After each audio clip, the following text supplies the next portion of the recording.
Synergy Plus, all-in-one solar energy storage system. Okay, this is 15 kilowatt hour. And firstly, we can see the input and output here.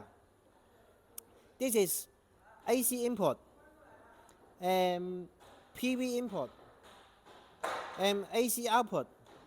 Yes, it's really easy to connect. And here is the communication for inverter and the Wi-Fi for battery. Okay, and also have AC output too here.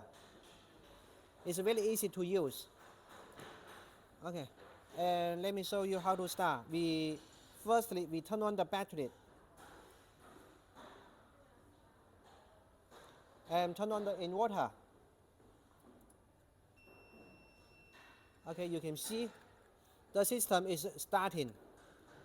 We can see the battery level.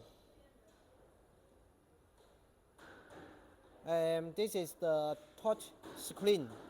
We can do the testing.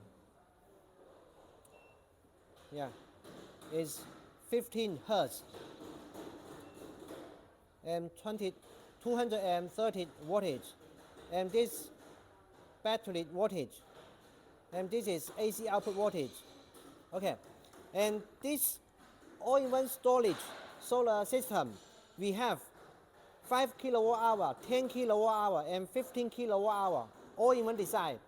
And beside this, we also have 12.8 life PL4 battery, and we also have separate battery and separate inverter design. And from the small one and to big one for home use, for commercial use, for supermarket, all application. Okay, if you want more information, please contact us. Synergy Plus, solar energy. Thank you.